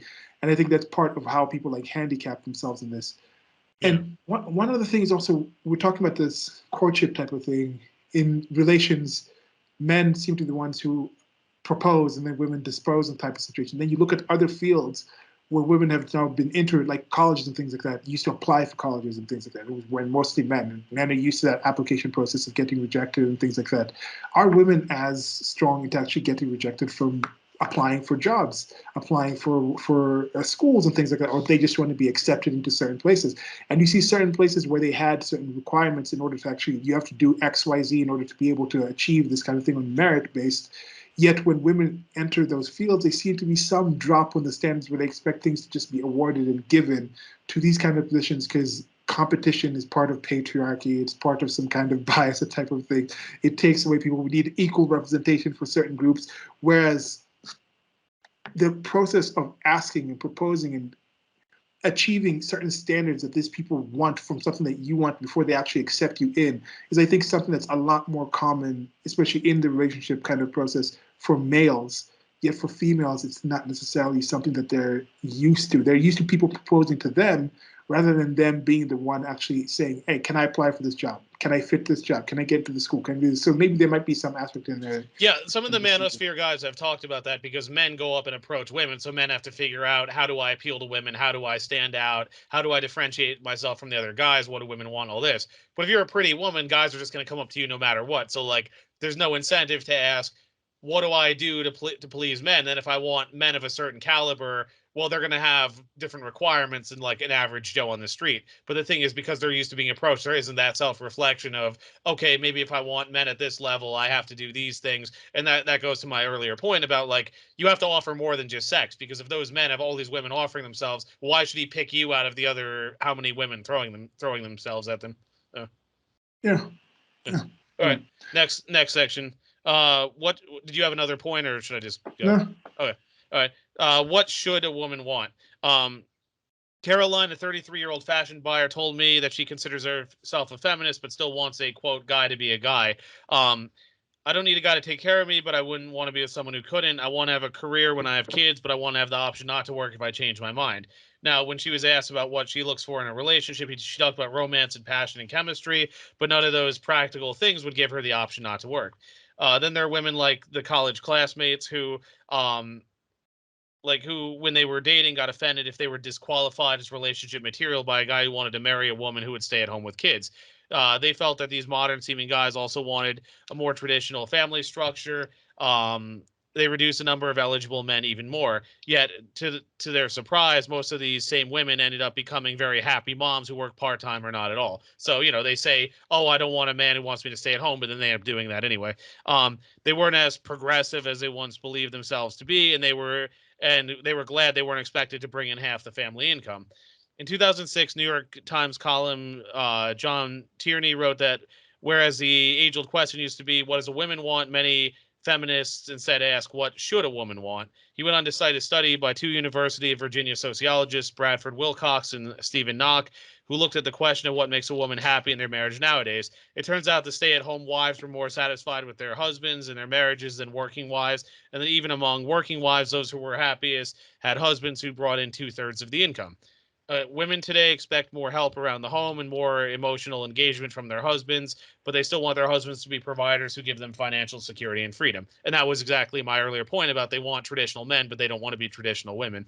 And no wonder the traditional workplace often turns out to be unfulfilling for women after they've been at it for 15 or 20 years, with its inflexible hours, office politics, 50-hour work weeks to stay on track for promotions, and later younger bosses making irrational demands. The whole setup isn't just a drag; it's incompatible with the kind of family life many women want. As the study's other sociologist Stephen Knock told Tierney, a woman wants equity. Notice, not equity, not equality. That's not necessarily the same thing as equality. All right, thoughts and comments? Yeah. Yeah, just that simple thing. There's many women who say, okay, I want the option not to work. How many men out there actually would list something on like their dating profile? I want the option not to work once we have kids. Like very few women would accept that as something that they would look for with a man. Yes, you could have a situation where both of you think, okay, we want to like homeschool, so we want a situation where we're at home and can do that. But I think that's, as you mentioned, when they get in the workplace and have these things, and you're in there and you're already in your mind, you understand this is an optional thing that I'm doing. But if a man is at that office and there's this thing they've done the test where it's like, okay, men who are actually in happy relationships, they seem to earn more, work more hours, because for them, they're like, this is my part. This is the part that I'm playing. Yes, I'm about to grind, like grit my teeth and take this crap from the boss because when I go home and I see my wife and I see my kids, I understand this is what I'm doing. I don't really have the ability to breastfeed. I don't really have the ability to. Might not have the connection. This is like with my wife. Would I want my wife to be subjected to this? So I'll be at home taking care of the kids, or do I take on this burden that these challenges from these randoms outside and things like that, and this wear and tear on my body in order to secure a life for my wife and her body and the kids and their bodies and things like that. So I think there is more of a calculus in there where the men understand this is my challenge in life.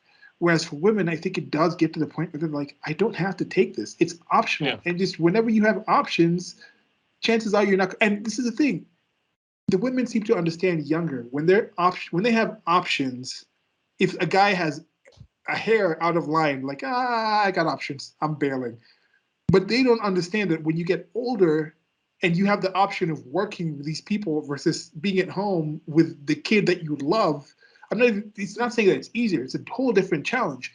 But the reward of seeing this life form that you created that's a part of you and the male that you like and cherish, there's very few things that are going to be that rewarding. So you think I can have that reward at home without dealing with your random stuff to earn you this random thing to this random widget for these random people that I don't know. There's very few jobs out there in the world that would actually be as fulfilling as being a great mom, putting all your energy that you're putting in that kind of thing to being a mom. And there's very few things a man can do as a reason to do those things in the world versus being able to fund that. So for both those, both men and women, if you're in a situation where you're still of age to reproduce, and for whatever reason you thought it's too dangerous, women are too much of a challenge, I'm not going to get married, not going to have kids, or you're a woman like I'm just going to fight warrior I'm going to be a career woman, I'm going to get my 401k, I'm going to be retired by myself. Rethink those things, because find some people in your life that have happy relationships, try to talk to them. Go listen to people who are talking bad about the things, who are reinforcing the things that you might think about these things, and look at them. Are you in a happy relationship? Are you speaking from your lived experience of I'm in a happy relationship, I have happy kids, and I'm looking at you and I would rather be single like you? I don't think there's one person out there No. in that kind of No. way. Like No. it doesn't exist. How many, like we talk about obesity, how many people have been obese, done the challenging work of actually getting back into shape, and they sit there online, man, like I just wish I was still just I wish I was still 500 pounds and able to move. Very like I haven't heard of one yet. So No. it's just something that I think you can just kind of double check with. Yeah. All right, so let's see here. This section is called "Why Men Can't Figure Us Out." Many guys I spoke to say this affects the way people date. I have a daughter, and I'm glad I'm growing up in an era when women can run for president. Eric, who is 38, has been married for 7 years. But when I was dating, most women wanted to be able to run for president, but didn't want the actual job. They just wanted the opportunity to have it. Because now, when we men say, "Great, go for it," our wives tell us they want to work part time or work fewer hours. Our wives want us to do half the childcare and half the laundry, but they don't want to earn half the income. So while I'm all for feminism, I find it thoroughly confusing. My friend Paul, who is a 30-year-old lawyer, told me that while he had only been interested in dating a smart woman, he's less interested in how professionally successful she is or what she does for a living. Some of my single women friends can't understand why guys don't find them unbelievable catches when they made partner in their law firms at 30 or made a certain amount of money in a business they started. But honestly, the point of being successful for a woman is for personal fulfillment and so that she can support herself. It's not so that she can attract a man, because men know that we can't count on women's income to provide the lion's share of the income. So we're more interested in what kind of partner this woman is going to be. Do we like being around her? Is she interesting? Will she be a good parent? Paul said he was reluctant to talk about this because he was worried it would make him sound sexist. Then again, he added, "I wouldn't pursue a woman just because she was very successful, but I know many women who could find a man attractive based on success or wealth and still call themselves feminist." And we'll talk about this in a sec, but that's that whole thing of, feminists basically ignoring men. Men want youth, fertility, all that. Women want resources. That's why there's this disconnect, because it's what the ideology says you should want versus what they want in practice. So Paul colleagues Brandon, who is single and 33, told him the women in his law firm think guys have made it because they don't have a biological clock to contend with. That's true, he said, but at the same time, when he and his friends are ready to get married, women hold them to impossibly high standards. You can't just be a woman's equal who's slightly more successful. You have to, that rules out most of their colleagues and many men in general. Then if you are more successful, you're more senior in the firm than they are, you also have to be tall enough, funny enough to be even worthy of a first date. Paul, who is 5'7" and starting to lose his hair, told me that when he was dating a shoe store sales clerk they met when he was trying on loafers, his woman friends complained that male lawyers didn't want to date their equals. Paul said that's not true. I was dating her for two reasons. One, I genuinely liked her, and two, she would actually date me. Women say their equals won't date them, but they're the ones who won't date their equals. They think they're so empowered or whatever, but they just seem standoffish, and I don't think they're happy. All right, thoughts and comments? Yeah. This also comes down to that thing of subjectivity. I Yeah. think when people look back in the past and some people are like, oh, yes, there was shield maidens, like, oh, this is amazing. Like, there were these women who were like fighting with the Vikings.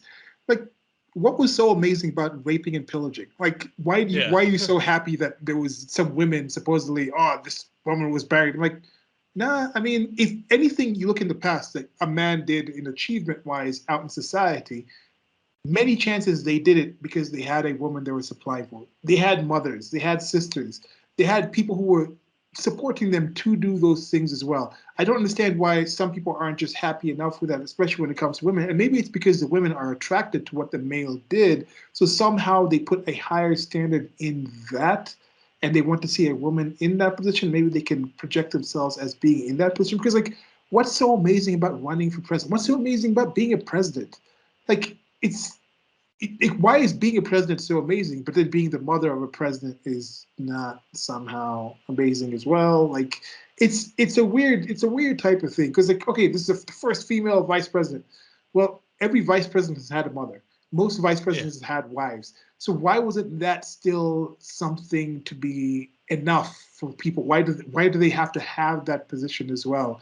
Whereas there's no men who are like, oh, the first man who gave birth. Like, okay, there might be a few in the LGBTQ plus who are in that situation, but you don't see men saying like, oh, like in the past, the first man who raised a whole family by themselves. Yeah, let's cheer for this person. There's no seeming. There might be an equivalent of that where some men are trying to achieve certain positions that were historically female, feminine. Like I don't necessarily see that there. Like you said, the equals. They Why is want a the lawyer opportunity, like, well, it's like they said at the start. They want the opportunity. Like, they just want the idea of, oh, women can have this job, but then when it's actually offered, no, I don't want it. It's like, it's this weird perverse thing where it's like you just want to be able to say you can have it, or I don't know. and with these lawyer women that you're talking about, why do they think that the woman working at working with selling shoes is somehow lower than them. Why is like you're But that but like my that that show equal? Like that shows the disconnect, and that's what the manosphere guys always talk about. Like again, they've shown that women want resources. That's why women want men to earn more money than they do. Again, on average, there are exceptions, but in general, men want young, pretty, fertile, pleasant women. And then they wonder why do these rich guys like date waitresses or whoever, and it's like, well, again, that's why. Like, it's nice that you're successful professionally, but it's like that's not what they're looking for.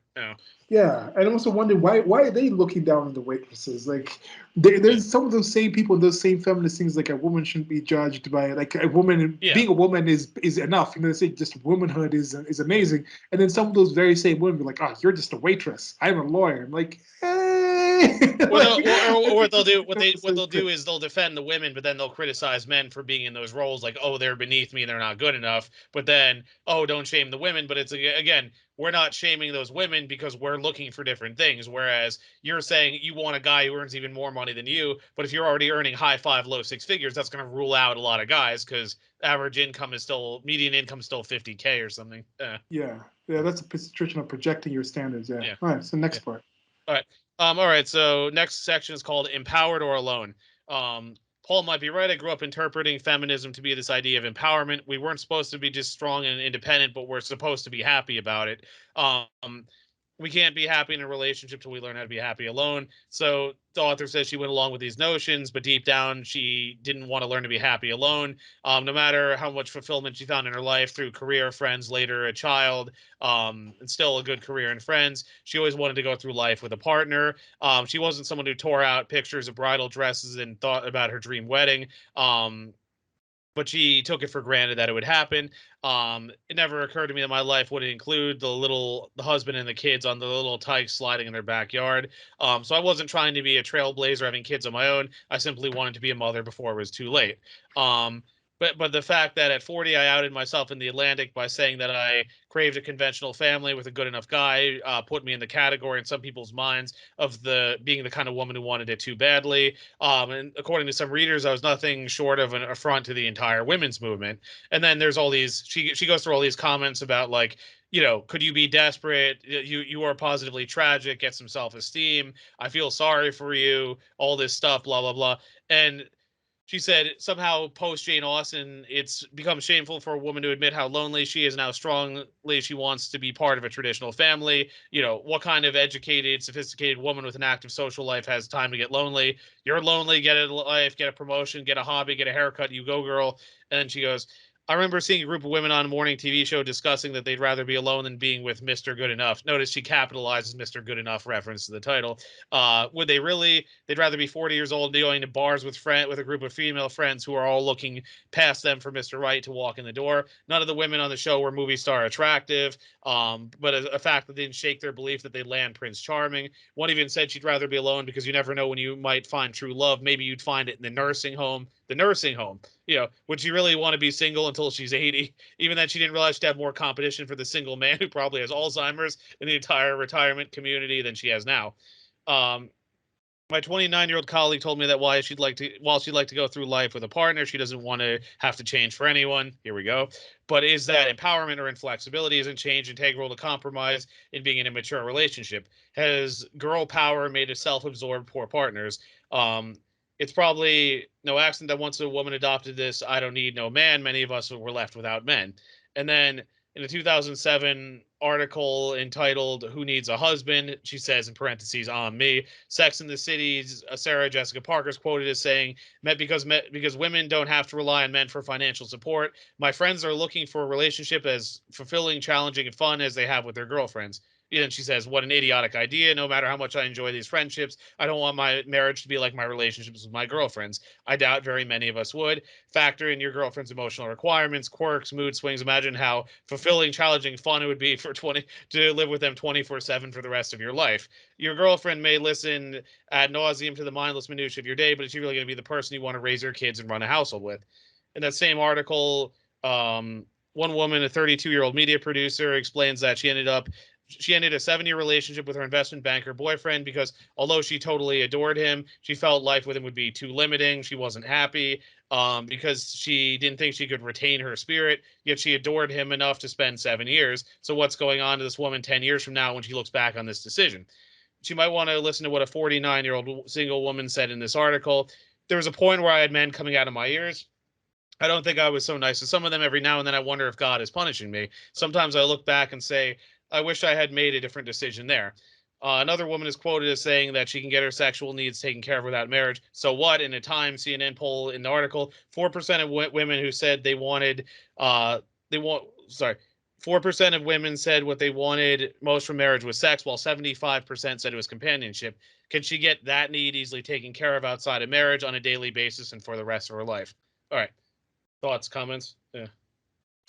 Yeah, we've talked about this before, the strong, independent women, and then Yeah. you find many of them like on the whole practical aspect, might be on welfare or some kind of social kind of services, and say, oh yeah, you really Supported are by their strong, independent. families or Yeah, yeah. Yeah. and you have like majority of the tax base is males, so there's that aspect in there. So you talk about that, but just on the social aspect of it, when people say, "Oh, I'm alone," like I want to be happy enough alone, like I don't necessarily think they truly mean that. I think there is something No. to that, but then in my experience, when I think about alone, I'm thinking minimalist. I'm thinking about like monk type of thing, like hermit, like a being like a Buddhist monk going out in the woods and literally being alone.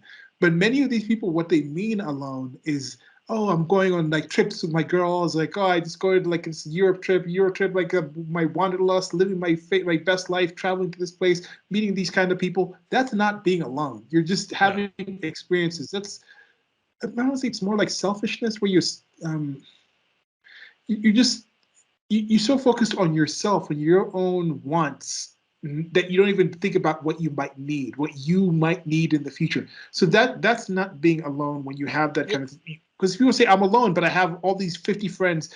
By being alone means I can go hang out with my girlfriends every weekend at the bar. That's not alone. Alone would be like I want to be able to go sit in a museum by myself and just think about stuff. I get something like that, but that's not what these people are talking about.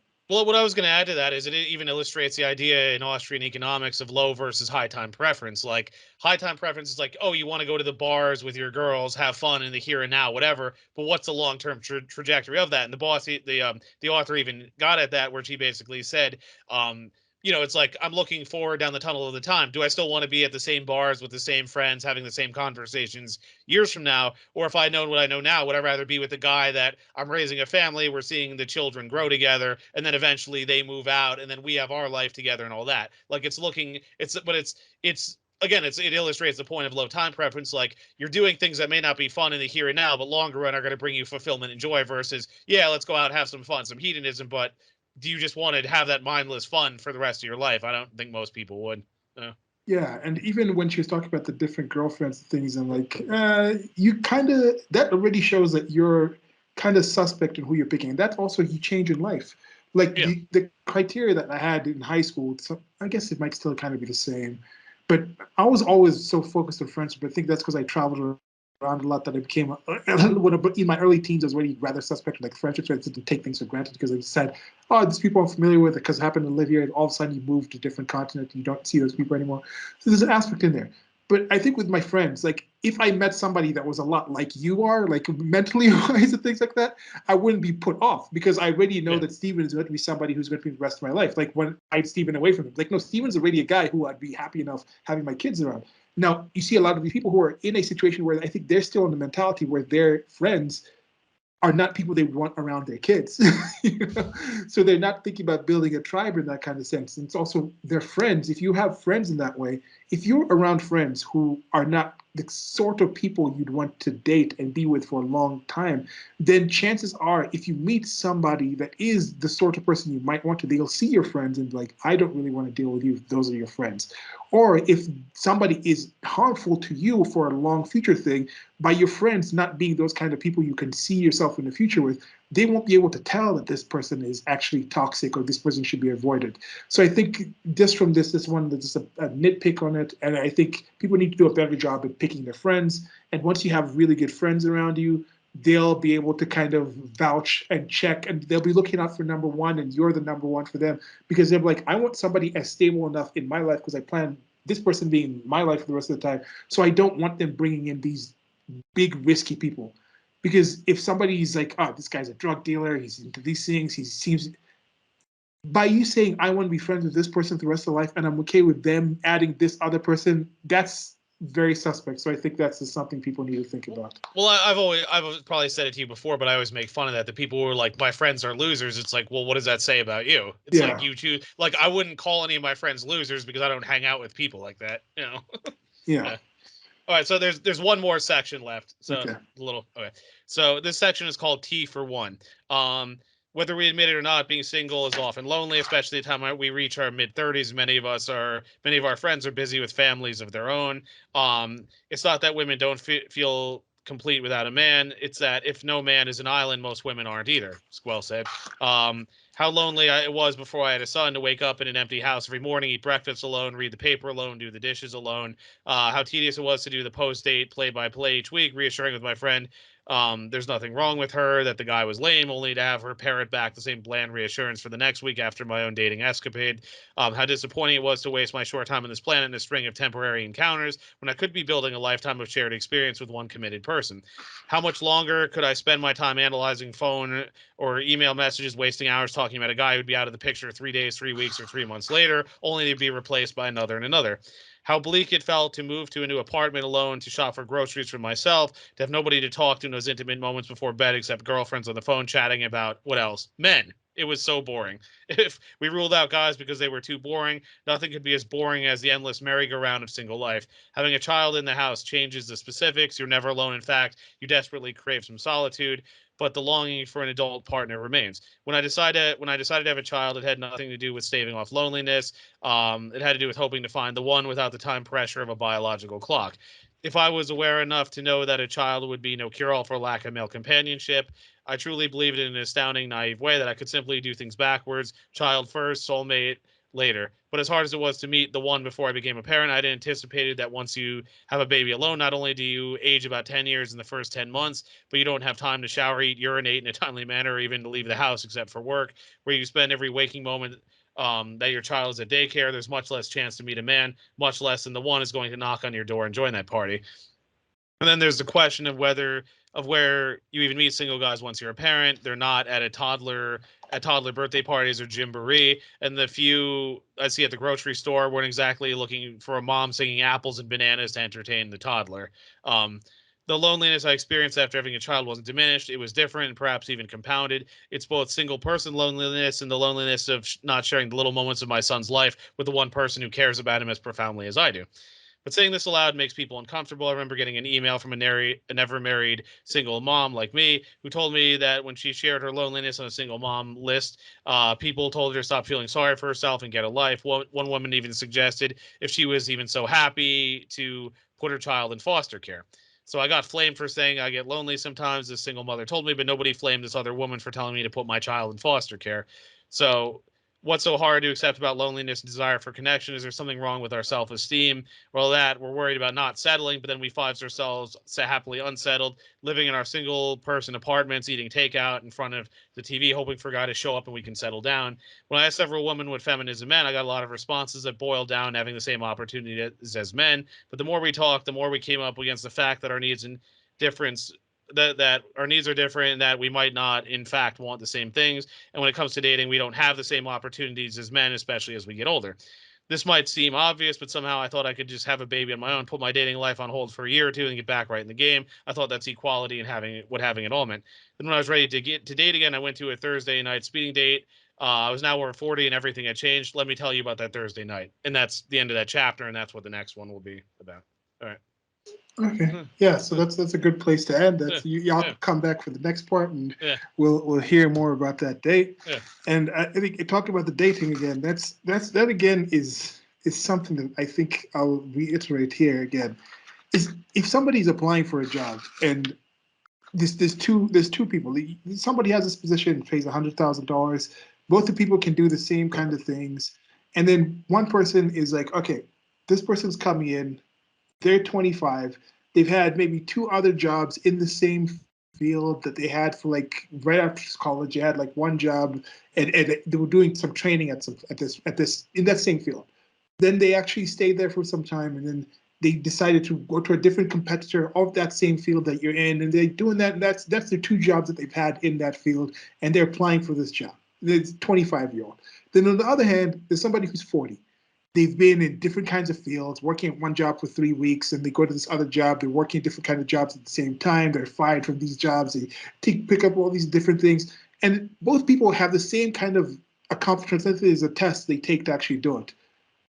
For you to actually think that the person who's hiring would be out of place to look at the 40-year-old and say, why were you working at so many different jobs? Why were you fired from so many? And the person's just like, I was just trying to find this job. This is a job I was always waiting for my whole life. And I have the skills, I have the qualifications. So you shouldn't look at this 25-year-old who's seemingly has worked only in this field, has been saying this is the only thing that I want to do, and they have that many more years to do it. Somebody who's hiring, if you're one of these new independent women business owners and you looked at those two different employees, you would probably go with the 25-year-old because you'd understand this person has shown more dedication to this. The chances of this person working in my business for longer is higher than this person who's in their 40s who's been to this different kinds of places. Yeah. So when you're in that kind of relationship and you're in that situation, you're like, look, I'm entering a partnership with this other person to start this thing together. That person is going to have questions about your history. And I see a lot of people with questions. There's a difference between a woman who's 40, who's had maybe she's had long relationships and they didn't actually work out. Maybe they just got close to her and they fell apart, versus a woman who's 40, who's had I'm tired of games anymore. Who's had like 50 different dating kind of things, different kind of dalliances here and there. That actually does something. It's something. It doesn't necessarily mean the person who's had the three would be different, because that person with three could have slept with that person every single day, and then that other person with the 50 could have maybe slept with only like 5 of those people, but hooked up with all those. So there's other things I know that's in there, but to pretend that when you're actually applying, when you're actually looking to actually get in a relationship with another individual, and you're not forcing them to be with you, to pretend that your history has nothing to do with who you are today is a crock. Nobody really Yeah. believes that. You don't believe that, so stop telling people that the past doesn't matter.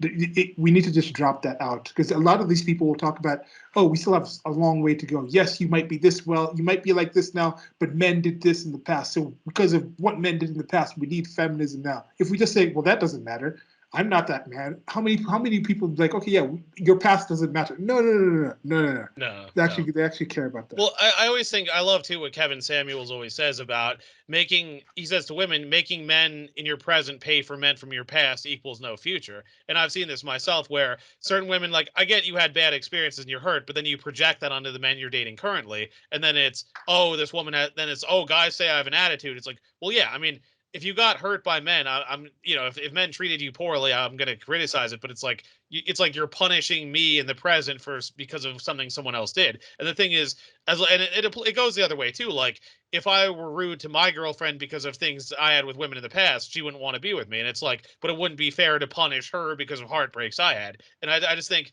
people have to be mature enough to see that and say, like, look, this is a different person, but at the same time, like, what did I learn from the past at the same time? Yeah. Yeah, it definitely does apply to men as well too in that situation, because men will complain, oh, women do this, women do that. Then I'm like, why did you ask her out?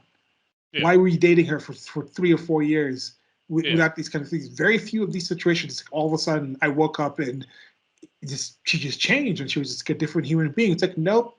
Chances are you were attracted about what about you attracted you to somebody with all those red flags that you didn't actually see. So this is men, women, whatever you are, just look at the past. Who were you in the past? What were you looking for in the past? What did you talk about with the person that you're with? Are you still are you confident that who you are today is who you will be? And if you're like, just seriously, if you're in the mind space where you're like, I am not ready, I see myself being someone else in the future, I don't understand why the people still feel the need to date so many other people while they're becoming this other person, this final form that they think they'll achieve in the future. Like, that's the part like that's still And kind that, of and that, perplexing. and like I said at the beginning, that's what I love a lot about my girlfriend now. It's like we both want the same things. Like, we're still developing, like, I'm doing well financially, but I'm not like where I really want to be, but I'm working towards that. But we both know, we ultimately want marriage and kids, and like, we're getting to know each other, like, okay, what are our values, all this, and like, we broadly agree on a lot of the same stuff. She actually agrees with a lot of my stuff I've said, by the way, regarding dating and how messed up it is right now and all that. So, and then of course, there's cultural stuff too, which I'm learning as well, because her upbringing, she was raised Buddhist actually by her mother, so she had slightly different stuff. I mean, not to say it doesn't work, but I'm saying like I'm learning a bit about that stuff, and but overall, I think bigger picture we align on a lot of things. So it's just hammering out the details, like I say. Yeah, Yeah, yeah, yeah, and that's the thing. That's the flexibility. That's the ability to cooperate, the cohabitate. That's the thing. Because even the cohabitation, people seem to think just simply being in the physical location as somebody else, maintaining, like, existing in physical proximity is not the same as cooperating with this person. It's not the same as being as understanding who that person is. Yet a lot of people just think, oh, just because we live together means we're okay. It's like, no, no, no.